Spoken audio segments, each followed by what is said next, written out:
Los postreros días en el principio. Los sucesos del presente ya ocurrieron en el pasado y lo que sucederá en el futuro ya ocurrió antes, porque Dios hace que las mismas cosas se repitan una y otra vez. De esto hablamos en la lección introductoria de esta serie de lecciones que he denominado los postreros días. Hablamos del pasado, del presente y del futuro. Los sucesos del presente ya ocurrieron en el pasado. ¿Queremos saber por qué suceden las cosas en el presente? ¿Queremos saber cómo se pueden solucionar las cosas en este tiempo?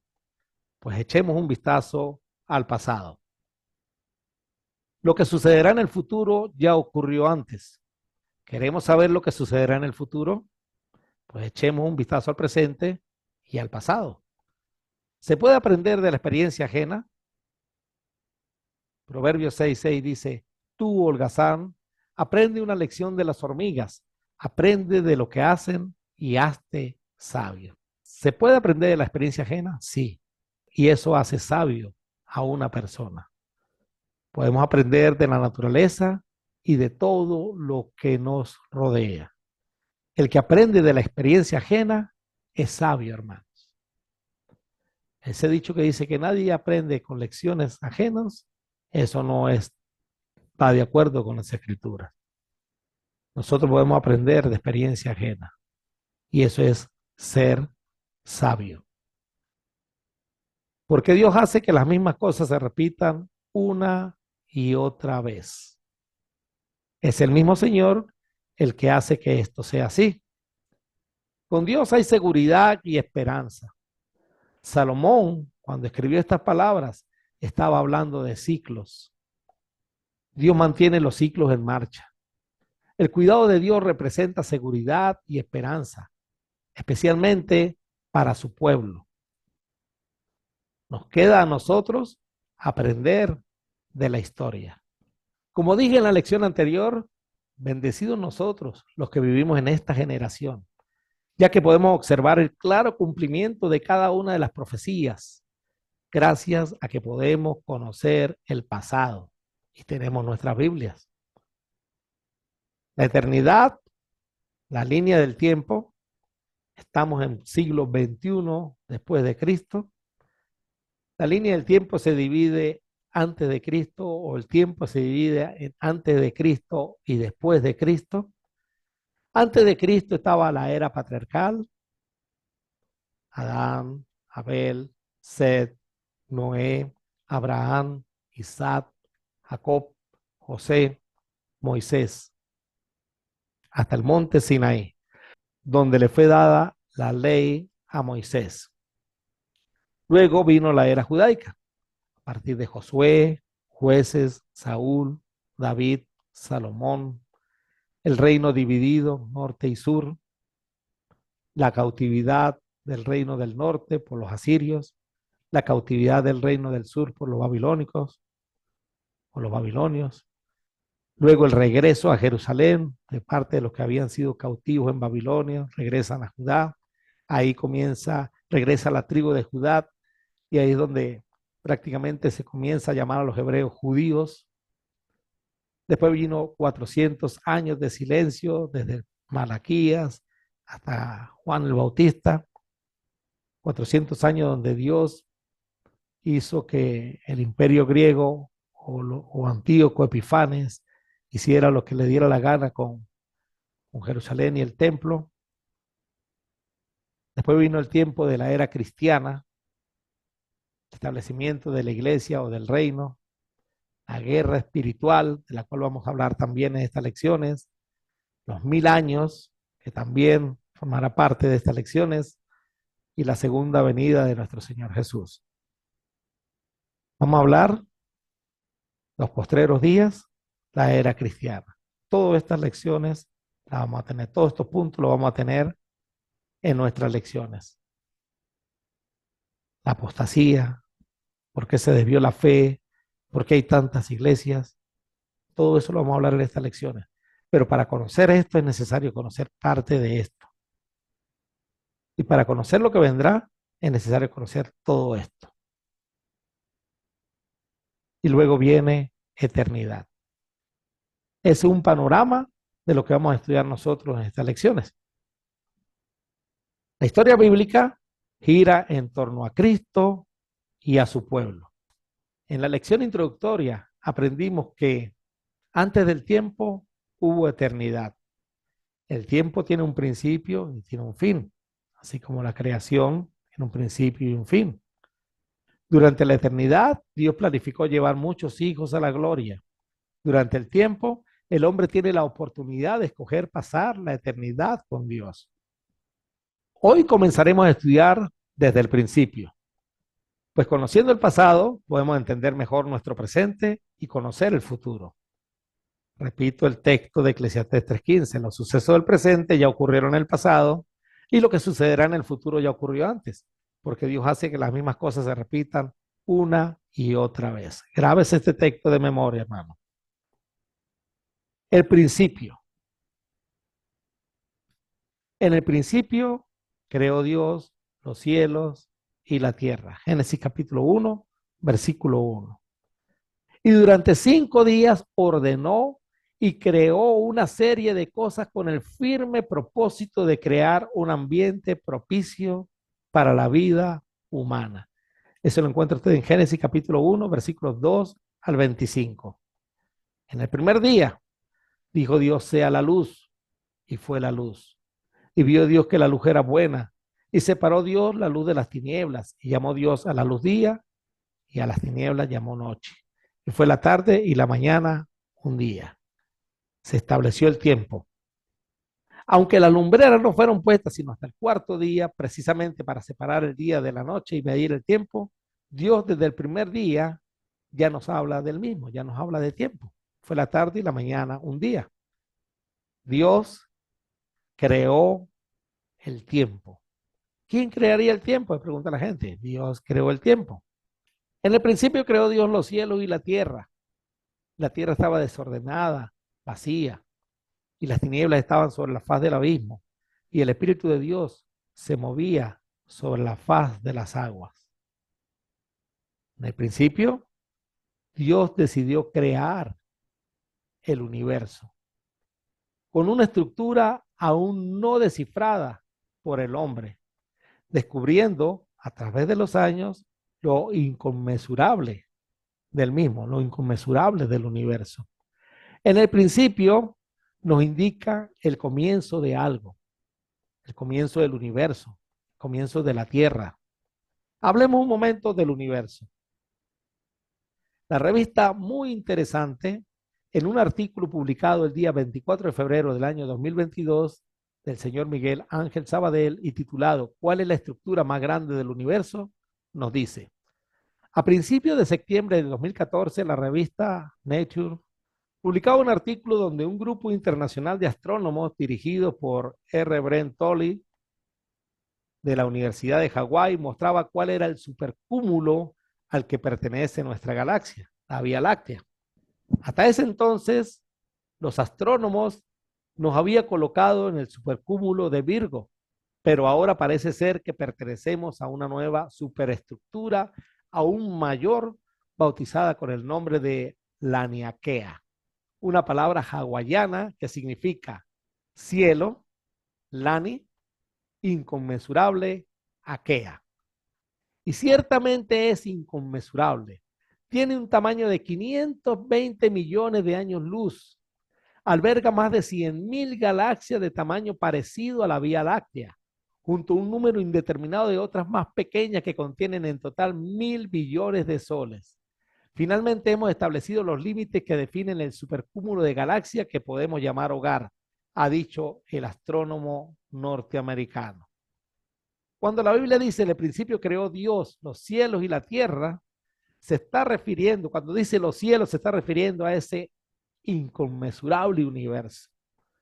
Pero de una vez nos lleva a nuestro planeta. En el principio creó Dios los cielos y de una vez la tierra. Nos lleva a la tierra. Muchísimos planetas, muchísimos sistemas, muchísimas galaxias, pero nosotros somos importantes para Dios, la tierra. Y Jesús se hizo humano, terrestre, Ángeles son seres extraterrestres. ¿Hay extraterrestres? Sí, los ángeles. ¿Hay vida en otro planeta? No lo sé. Pero en la Tierra sí hay vida. Y puede haber vida en abundancia si usted lo desea, en Cristo Jesús. Pero este planeta Tierra, a la cual Cristo nos lleva, o Dios nos lleva desde el principio, cuando crea los cielos y de una vez nos lleva a la Tierra, esta Tierra estaba al principio desordenada y vacía. Está siendo parte de la creación de Dios. Lo que estaba desordenado y vacío era la Tierra, no era el universo, era la Tierra. Pues para ese momento no tenía condiciones de albergar vida. Quiero que se entienda. La tierra estaba desordenada y vacía porque para ese momento, en ese instante del principio, no tenía condiciones de albergar vida. El universo entero fue creado para que se dieran condiciones de vida en la tierra. Ahora había que crear esas condiciones de vida en el mismo planeta, en la tierra. La vida en la tierra es posible gracias a una combinación de factores como la distancia de la tierra al sol, la atmósfera de la tierra y la presencia de agua líquida. Y todo esto se fue creando desde el mismo principio. Hay un libro que me encanta, se llama El caso del creador, de Lee Strobel. Es un libro bastante extenso, pero usted puede, si tiene paciencia de leer, puede leer lo magnífico que fue la creación de nuestro Dios. Sigue diciendo la palabra de Dios, y las tinieblas estaban sobre la faz del abismo. ¿Cuál abismo? La palabra hebrea que se usa ahí para traducir a abismo es tehom y se refiere a todas las aguas que en el comienzo cubrían todo el globo terrestre. Las tinieblas estaban sobre la faz del abismo, por lo que todo estaba oscuro. Si usted entra al fondo del mar, a lo más profundo del mar, está oscuro. El agua también fue creada el primer día. El agua no es eterna. El agua también fue creada el primer día. Se movía sobre la faz del abismo. Es decir, el agua estaba sobre la faz del abismo y las tinieblas estaban sobre la faz del abismo. Y el Espíritu de Dios se movía sobre la faz de las aguas. También sobre la superficie de las aguas se movía el único ser eterno que existió desde la eternidad y por la eternidad. Dios es luz y no hay ninguna tiniebla en él. Aunque todo estaba oscuro, el Espíritu de Dios se movía sobre la faz de las aguas. Y entre tanta oscuridad, dentro de tanta tiniebla, se dio la primera orden. Y dijo Dios, sea la luz, y fue la luz. Bendita palabra del Creador.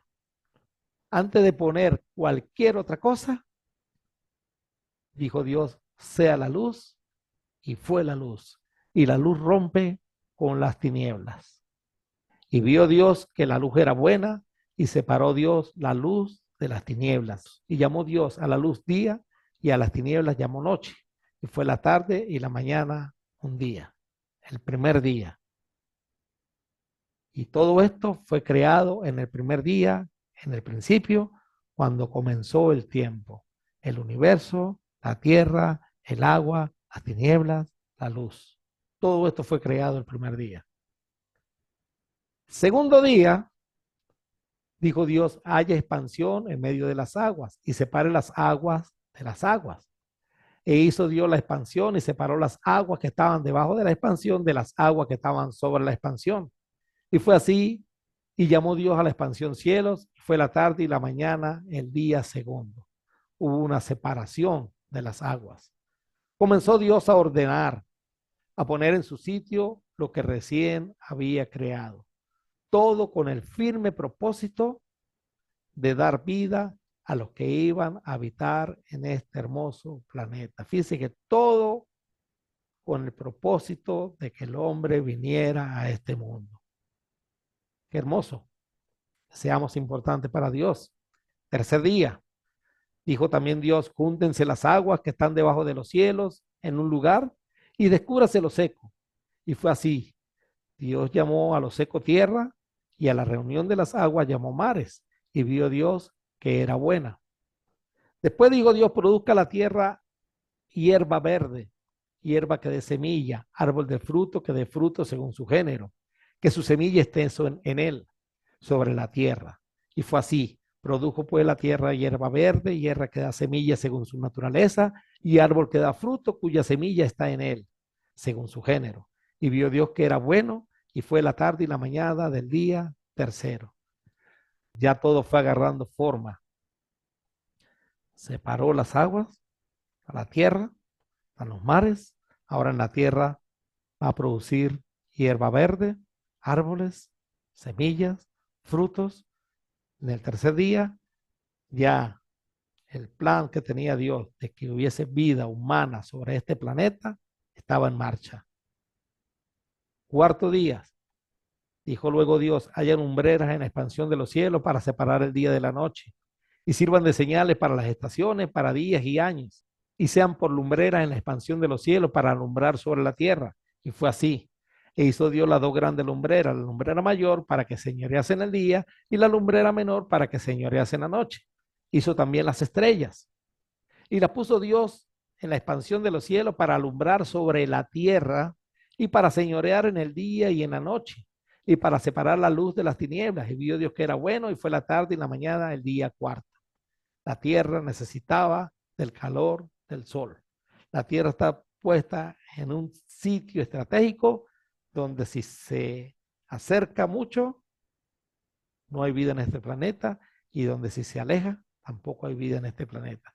Estratégicamente está todo colocado de manera que pueda haber vida en este planeta llamado Tierra.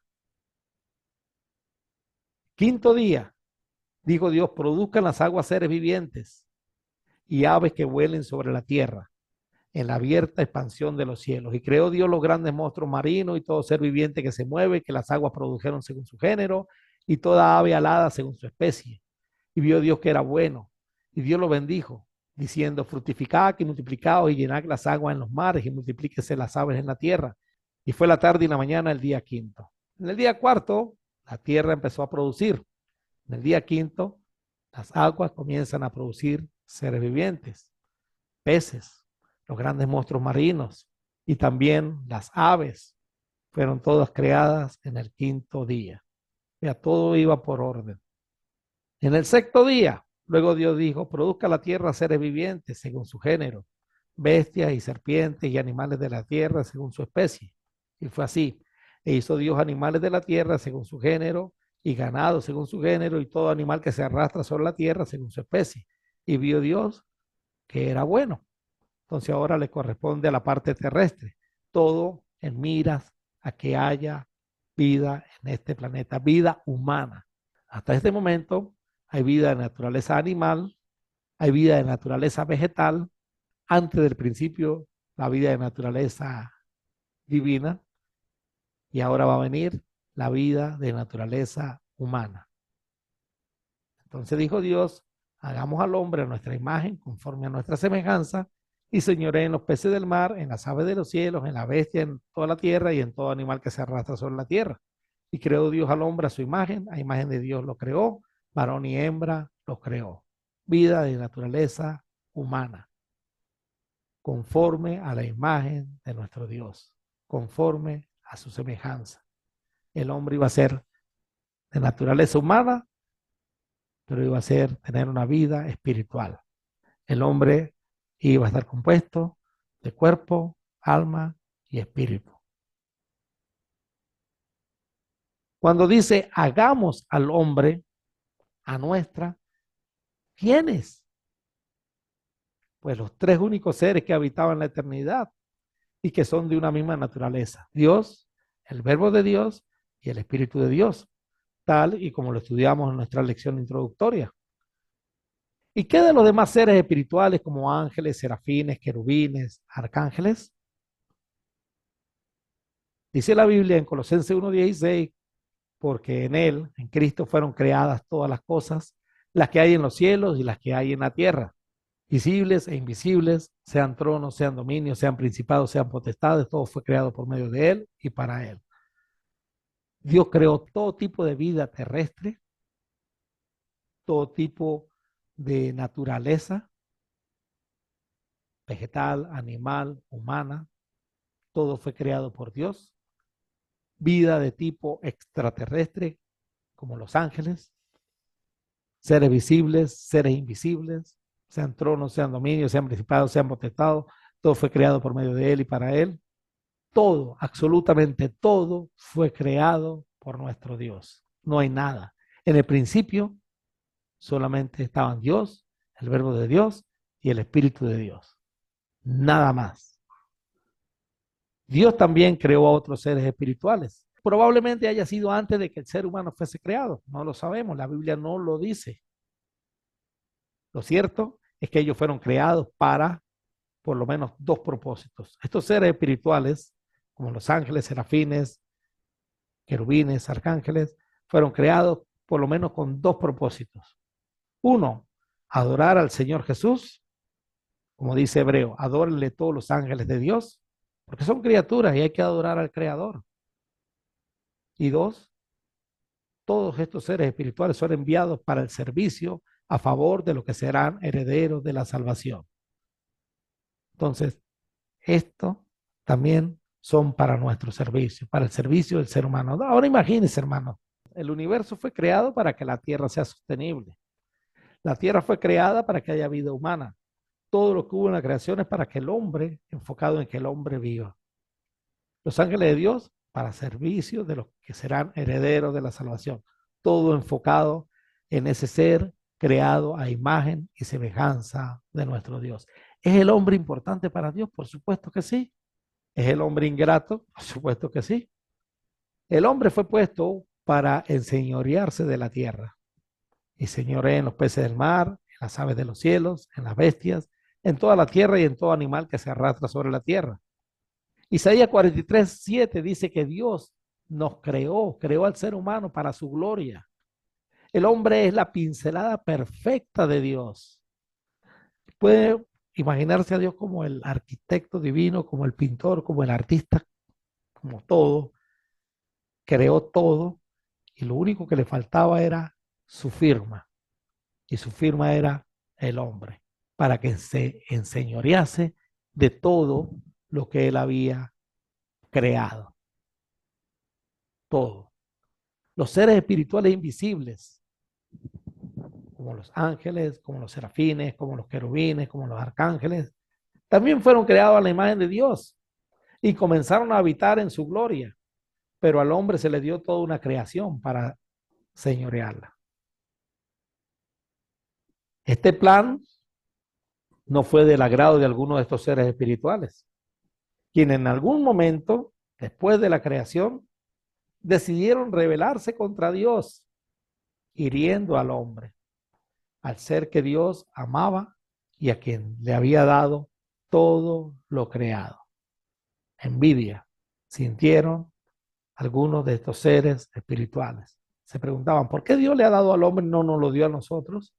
A ellos le dieron la oportunidad de ver la gloria de Dios y no se conformaron con eso.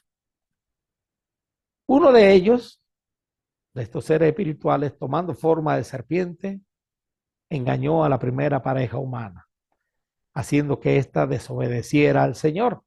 Puede leer usted en Génesis capítulo 3 acerca de la caída. Esta desobediencia trajo consigo la muerte espiritual. Génesis 2:17. Es decir, el hombre fue separado de Dios. Lo echó Dios del huerto. Ya no iba a tener comunión con Dios. En una gráfica, la muerte espiritual, el pecado hace que haya un abismo entre nosotros y Dios. Al ser echado del huerto del Edén, también el hombre perdió la oportunidad de la inmortalidad, pues no tuvo acceso al árbol de la vida. Génesis 3:22-24. Dios había puesto dos árboles en el medio del huerto, el árbol del bien y el mal y el árbol de la vida. Dios dijo, del árbol del bien y del mal no coman. Ni siquiera mencionó el árbol de la vida. Gracias a Dios que el hombre, después de la desobediencia, no comió del árbol de la vida. Preguntémonos por un momento, ¿qué hubiese sido del hombre si antes de ser echado del huerto hubiese comido del árbol de la vida?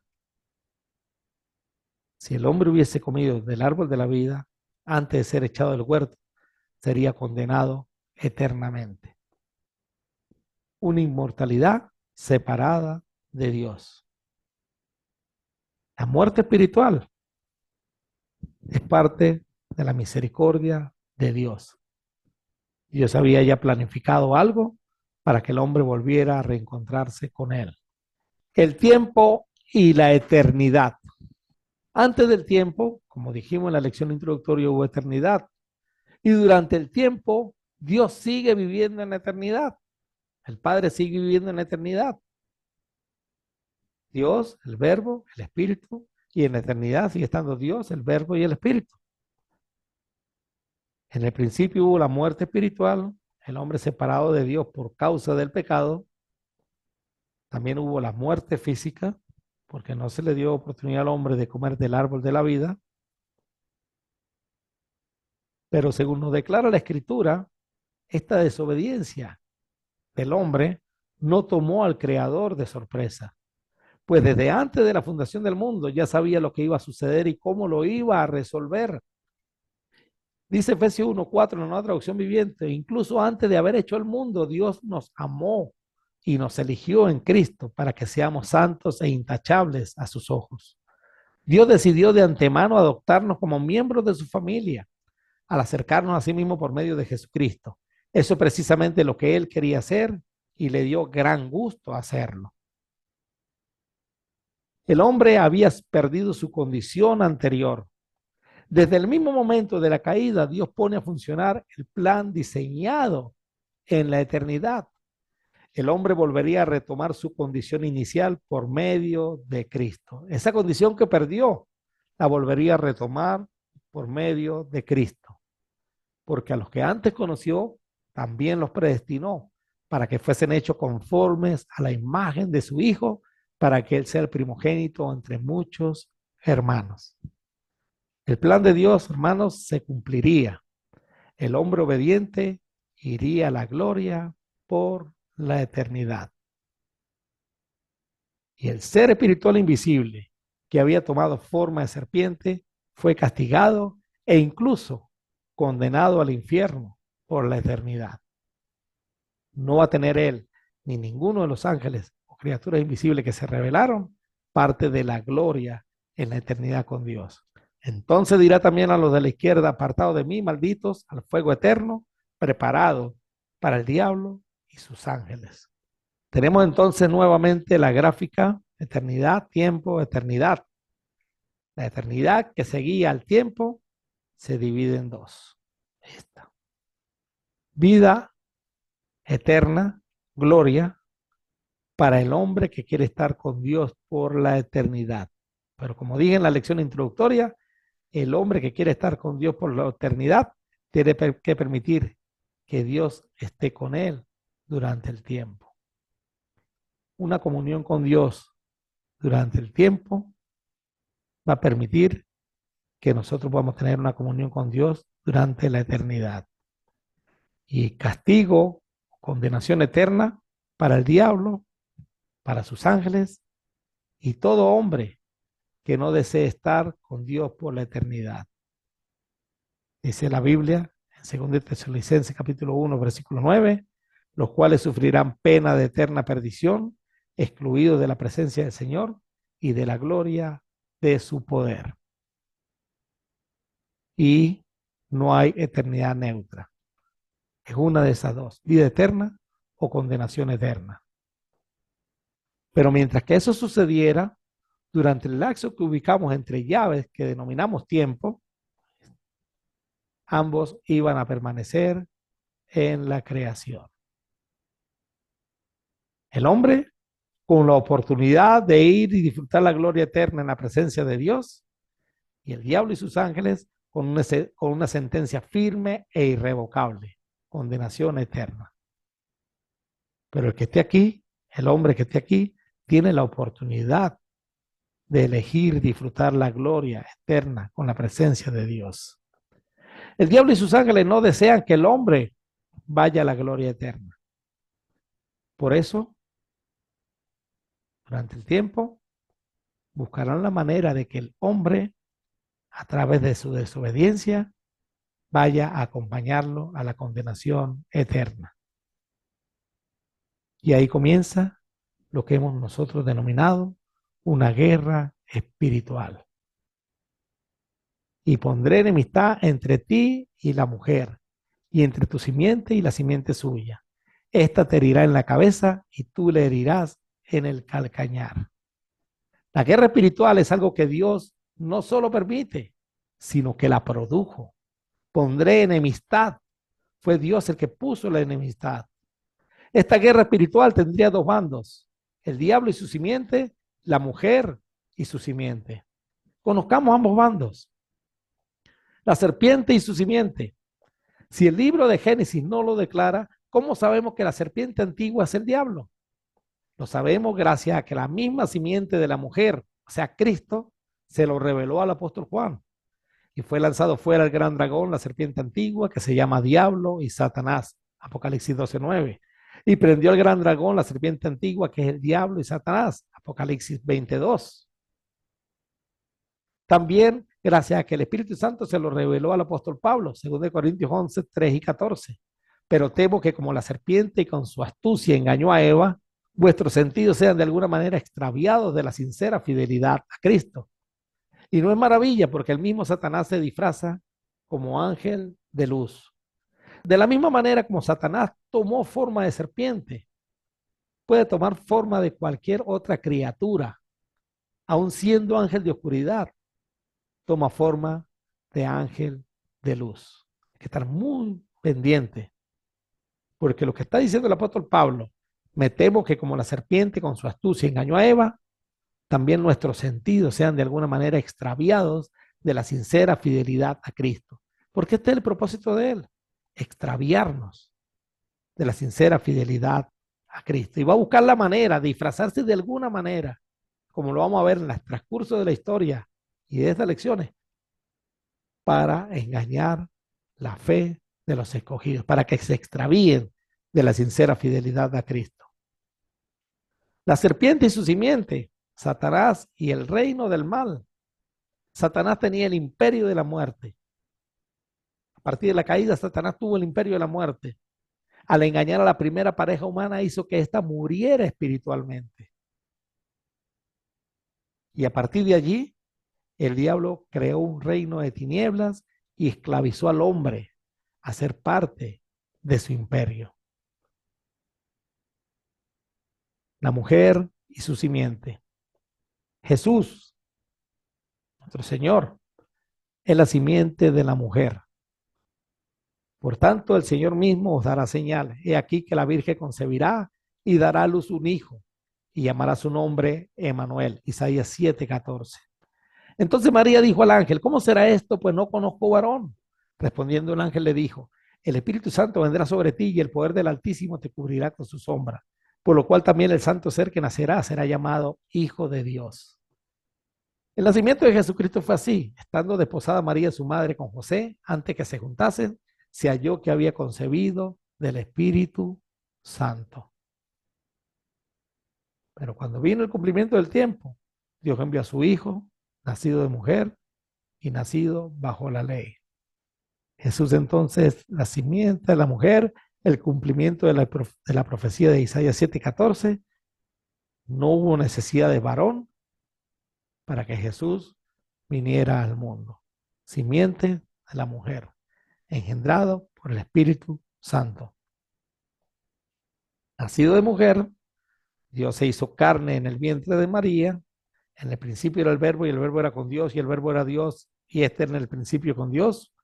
Y aquel verbo fue hecho carne y habitó entre nosotros y vimos su gloria, gloria como del unigénito del Padre, lleno de gracia y verdad, como lo estudiamos en la lección introductoria. Jesús nació como todo ser humano. E indiscutiblemente grande es el misterio de la piedad. Dios fue manifestado en carne. Por lo cual, entrando en el mundo, dice, sacrificio y ofrenda no quisiste, mas me preparaste cuerpo. Holocausto y expiaciones por el pecado no te agradaron. Así que por cuanto los hijos participaron de carne y sangre, él también participó de lo mismo para destruir por medio de la muerte al que tenía el imperio de la muerte. Esto es al diablo. Por lo cual debía ser semejante en todo a sus hermanos, para venir a ser misericordioso y fiel sumo sacerdote en lo que a Dios se refiere, para expiar los pecados del pueblo. Hebreos 2:17. Adoptó la naturaleza humana como hombre, podía morir y pagar el precio del pecado. La paga del pecado es muerte. Su sangre derramada en la cruz perdona el pecado. Y ya sin pecado, el hombre vuelve a estar en comunión con Dios, lo que había perdido en el huerto del Edén. Y en esa voluntad somos santificados mediante la ofrenda del cuerpo de Jesucristo, hecha una vez para siempre. Hebreos 10:10. Pondré enemistad entre ti y la mujer, y entre tu simiente y la simiente suya. Esta te herirá en la cabeza, la simiente de la mujer, y va a herir en la cabeza de la serpiente. Y tú, la simiente de la serpiente, le iba a herir en el calcañar. Génesis 3:15. Esta te herirá en la cabeza. La simiente de la mujer, Jesús, heriría a la simiente de la serpiente en la cabeza. Esto se cumplió en la cruz del Calvario. Así que por cuanto los hijos participaron de carne y sangre, él también participó de lo mismo, para destruir por medio de la muerte al que tenía el imperio de la muerte, esto es, al diablo. En la cruz, en la muerte del Señor Jesús, destruyó al que tenía el imperio de la muerte. Pero para poder morir en la cruz, tenía que hacerse hombre. El de naturaleza divina tenía que hacerse de naturaleza humana y tener las dos naturalezas. Pero como humano ya podía morir. Y de esta manera, siendo simiente de la mujer, siendo ser humano, destruir al que tenía el imperio de la muerte, al diablo. Y librar a todos los que por el temor de la muerte estaban durante toda la vida sujetos a servidumbre. Libró al ser humano del temor de la muerte física, enseñándonos que esta no es el final de las cosas, enseñándonos que hay vida después de ella. Para el cristiano, la muerte física no es una pérdida, es una ganancia. También libró al ser humano del temor de la muerte espiritual. La muerte espiritual es la separación entre el hombre y Dios por causa del pecado, según Isaías 59, 1-2. Cristo, al derramar su sangre, nos perdonó los pecados. Ya no hay tal separación. Tenemos comunión con Dios. El hombre que muere físicamente, estando en Cristo, sabe que le espera una eternidad con Dios en el cielo. Esa fue la gran victoria de Cristo en la cruz. Destruyó al que tenía el imperio de la muerte. Pero la otra parte de la profecía, de Génesis 3:15, y tú le herirás en el calcañar. Satanás y el reino del mal heriría a la simiente de la mujer en el calcañar. Utilizó secuaces o aliados para llevar a cabo esa misión, aliados políticos. Herodes intentó matarlo cuando se enteró de su venida, Mateo 2:16-18. El mismo diablo en persona, por medio de las tentaciones, Mateo 4:1-11. Aliados religiosos. Los religiosos en el tiempo de Jesús intentaron matarlo durante todo su ministerio. Pero el momento culminante fue la noche en que Jesús fue arrestado, hasta su crucifixión en la cruz del Calvario. Padre, si quieres, te pido que quites esta copa de sufrimiento de mí. Sin embargo, quiero que se haga tu voluntad, no la mía. Entonces apareció un ángel del cielo y lo fortaleció.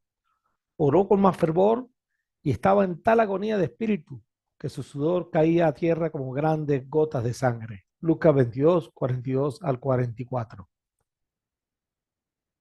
Lejos estaba el diablo de pensar y de saber que con la muerte de Cristo, su reino, el imperio de la muerte, sería destruido. La palabra destruir en Hebreos capítulo 2, versículo 14, también puede traducirse inutilizar, suprimir, quitar o quebrantar. Se le quitaba al diablo su poder sobre la muerte y libraba al ser humano de la esclavitud, del temor a la muerte. La sepultura de Cristo, al enterarse de su derrota y como un último grito de ahogado, el diablo, conociendo que el Señor había anunciado su resurrección al tercer día, intenta por medio de sus mismos aliados sobornar a la guardia que vigilaba la tumba. Y reunidos con los ancianos y habido consejo, dieron mucho dinero a los soldados, diciendo: decid vosotros, sus discípulos vinieron de noche y lo hurtaron, estando nosotros dormidos. La resurrección de Cristo. Esta resultó ser el puntillazo final. Las consecuencias para el reino del mal serían funestas. Y quedó demostrado que era el Hijo de Dios cuando fue resucitado de los muertos mediante el poder del Espíritu Santo. Él es Jesucristo, nuestro Señor. El diablo estaba derrotado, pero aún faltaban varias cosas que iremos estudiando. Y que apareció a Cefas y después a los 12. Después apareció a más de 500 hermanos a la vez, de los cuales muchos viven aún y otros ya duermen. Después apareció a Jacobo, después a todos los apóstoles, y el último de todos, como un abortivo, me apareció a mí, dice el apóstol Pablo en 1 Corintios 15, 5 al 8. Luego vino la ascensión de Cristo. 40 días más tarde Jesús asciende al cielo. El apóstol Juan resume lo que hemos estudiado hasta ahora en un solo versículo. Y ella dio a luz un hijo varón que regirá con vara de hierro a todas las naciones, y su hijo fue arrebatado para Dios y para su trono. Apocalipsis 12:5. Ella se refiere al Israel físico, pues Jesús nació de mujer y bajo la ley de Moisés. Regirá con vara de hierro a todas las naciones, describe el señorío de Cristo. Fue arrebatado para Dios y para su trono. Ascendió al cielo y se sentaría en el trono de Dios a reinar. Como podemos ver, la línea del tiempo que vimos hace unos minutos atrás, en la era cristiana, viene luego el establecimiento del tiempo, la guerra espiritual, 1000 años, los 1000 años, la segunda venida y la eternidad. Y en los últimos días, señalando a esa era cristiana, dice Dios: derramaré mi espíritu sobre toda la gente, sus hijos e hijas profetizarán, sus jóvenes tendrán visiones y sus ancianos tendrán sueños. Estas fueron las palabras con las que el apóstol Pedro comenzó su discurso aquel día de Pentecostés. He querido titular esta serie de lecciones de esta manera: los postreros días. Los postreros días es la última dispensación del hombre sobre la tierra, también conocida como la era cristiana, tal y como lo señala la gráfica. A partir de la próxima lección, comenzaremos a estudiar desde el nacimiento de Cristo, desde la venida del Hijo de Dios a esta tierra. Como estamos estudiando en relación con el tiempo en que sucedieron las cosas, cubriremos lecciones como el día del nacimiento de Cristo. ¿Qué día nació Jesús? ¿Nos revela la Biblia tal cosa? El ministerio de Cristo. ¿Cuánto duró el ministerio de Cristo? ¿Cuál fue el propósito del ministerio de Cristo? El día de la muerte de Cristo. Sepultura y resurrección de Cristo, 3 días y 3 noches. ¿Realmente murió Jesús un viernes? Aclararemos dudas que hayan al respecto. Y esto es solo una abrebocas de lo que serán esta serie de lecciones. Les invito a que se suscriban al canal, así podrán ver cada vez que suba una nueva lección. Por ahora, terminamos la lección o la primera lección. Si contamos la lección introductoria, sería la segunda de los postreros días, titulada En el principio. Que Dios les guarde y les bendiga y nos vemos en una próxima oportunidad.